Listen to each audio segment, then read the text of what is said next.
আসসালামু আলাইকুম। আমি ফরজ ইমরান। এই ভিডিওতে আমি তোমাদেরকে শেখাবো গণিত বইয়ের অধ্যায় ৫ এর অনেক গুরুত্বপূর্ণ কিছু এমসিকিউ। অর্থাৎ আমি এখানে ২ টা এমসিকিউ তোমাদেরকে দেখাবো। কিন্তু তোমরা এই ২ টা এমসিকিউ পারলে তোমরা অনেকগুলো এমসিকিউ পারবা। অর্থাৎ সবকটা এমসিকিউ দেখবো যে বিগত সালে এসেছে এই টাইপের এমসিকিউ গুলো। ওকে। তো দেখো এখানে কি আছে? প্রথম যে প্রশ্নটা আছে যে 4x³ - 5x - 2 + a = 0 সমীকরণে x কে কি বলা হয়?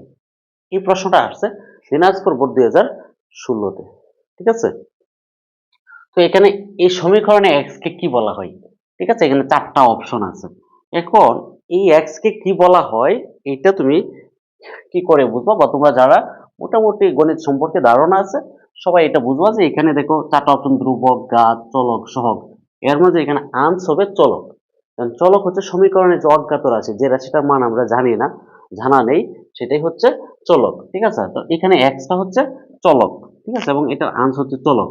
কারণ এই চলকটা হচ্ছে এখানে অজ্ঞাত রাশি। ঠিক আছে?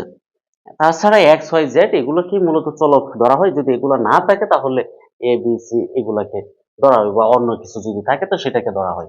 ঠিক আছে? তো ওকে, এখন প্রশ্ন হচ্ছে যে ধ্রুবক কি, ঘাত কি, সহগ কি? ঠিক আছে? তো ধ্রুবক, ঘাত, সহগ আমি প্রত্যেকটা জিনিস তোমাদেরকে ক্লিয়ার করব। তো প্রথমে আসো ধ্রুবক। ধ্রুবক হচ্ছে যে রাশিটাতে চলক নেই সেটা হচ্ছে ধ্রুবক। তো এখানে চলক নেই কোন রাশিটাতে? দেখো তো এক্স আছে, এটাতে এক্স আছে, তাহলে 2 আর হচ্ছে এ, এই দুইটাতে কি নেই? এক্স নেই। তার মানে এটাই হচ্ছে এখানে কি ধ্রুবক। তো হইব কি a-2 অথবা -2 প্লাস হচ্ছে এ, এই অংশটা হচ্ছে ধ্রুবক। ঠিক আছে? এখন আসে হচ্ছে ঘাত কত। কারণ এই সমীকরণে সর্বোচ্চ অর্থাৎ চলকের সর্বোচ্চ পাওয়ারটাই হচ্ছে ঘাত। এখানে সর্বোচ্চ পাওয়ার কত আছে? দেখো 3। তো এই 3 টা হচ্ছে ঘাত। তো ঘাত হচ্ছে 3। যদি তোমাকে এখানে বলা হয় ঘাত কত, তো ঘাতটা কত? 3। ঠিক আছে? এরপর হচ্ছে চলক তো তোমরা জানছো সহগ। সহগ হচ্ছে তোমার চলকের সাথে যে অংশটা গুণ থাকে সেটা হচ্ছে সহগ। ঠিক আছে? সর্বোচ্চটার সাথে যদি গুণ থাকে তো সর্বোচ্চ যে ঘাত আছে, সর্বোচ্চ ঘাতের সাথে যেটা গুণ আছে সেটাকে বলে মুখ্য সহগ, মানে প্রধান সহগ। তাছাড়া যদি বলতো এখানে এক্স এর সহগ কত, তখন হয়তো এক্স এর সাথে কত গুণ আছে? -5। আর এখানে এক্স কিউবের সাথে কত গুণ আছে? +4 গুণ আছে। তো এখানে তুমি সহগ হচ্ছে এক্স এর একটা সহগ এবং এক্স কিউবের অন্য আরেকটা সহগ। ঠিক আছে? সহগ বিভিন্ন রাশি বিভিন্ন রকম হইতে পারে। ঠিক আছে? আশা করি তোমরা আমার এই যে এই প্রশ্নটা বুঝতে পারছো। এখানে দেখো বেশ কয়েকভাবে থাকতে পারে। মুখ্য সহগ বলতে পারে। মুখ্য সহগ মানে এই যে সর্বোচ্চ ঘাতের সাথে যেই রাশিটা মানে যত গুণ আছে সেটা হচ্ছে মুখ্য সহগ। ঠিক আছে? ওকে। তো এরপরে হচ্ছে পরেরটা কি? পরেরটা হচ্ছে নিচের কোনটি অবেদ? এই প্রশ্নটা দিনাজপুর বোর্ড 2015 তে এসেছে। ঠিক আছে?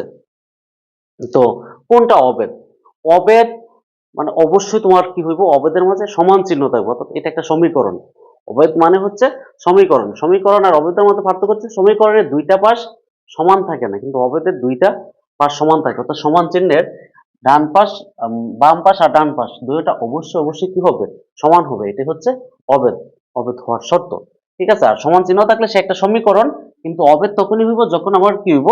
এই যে সমান চিহ্নের বাম পাশ আর হচ্ছে ডান পাশ, এই ২ টা পাশ যদি সমান হয় তাহলে সে একটা অবেদ। ঠিক আছে? তো দেখো, তো তোমরা এটাকে কি করে বুঝবা যে এটা অবেদ কি অবেদ না? তো তোমরা যদি এইটাকে একটু ক্যালকুলেশন করো, লেফট হ্যান্ড সাইডটাকে দেখো x + 1 whole square minus x - 1 whole square. তো এটাকে যদি তুমি ক্যালকুলেশন করো প্রথমটাকে, তাহলে কি হবে দেখো তো?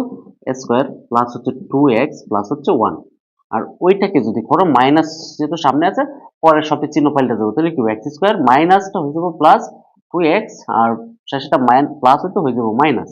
লক্ষ্য করো এই x স্কয়ার কাটা +1 -1 কাটা 2x আর 2x কত হচ্ছে 4x। তার মানে কি লেফট হ্যান্ড সাইড 4x, তার মানে রাইট হ্যান্ড সাইডও 4x। তার মানে এই প্রথমটা হচ্ছে অবেদ। তাছাড়া তোমরা দেখো আর কোনোটাই কিন্তু লেফট হ্যান্ড সাইড আর রাইট হ্যান্ড সাইড সমান হবে না, সমান আসবে না। ঠিক আছে? তো আশা করি তোমরা অবেদটাকে সেটা বুঝতে পারছো। অবেদ মানে সমান চিহ্ন মাঝে থাকবে এবং সমান চিহ্নের ২ টা পাশ কি হইব? সমান হইব।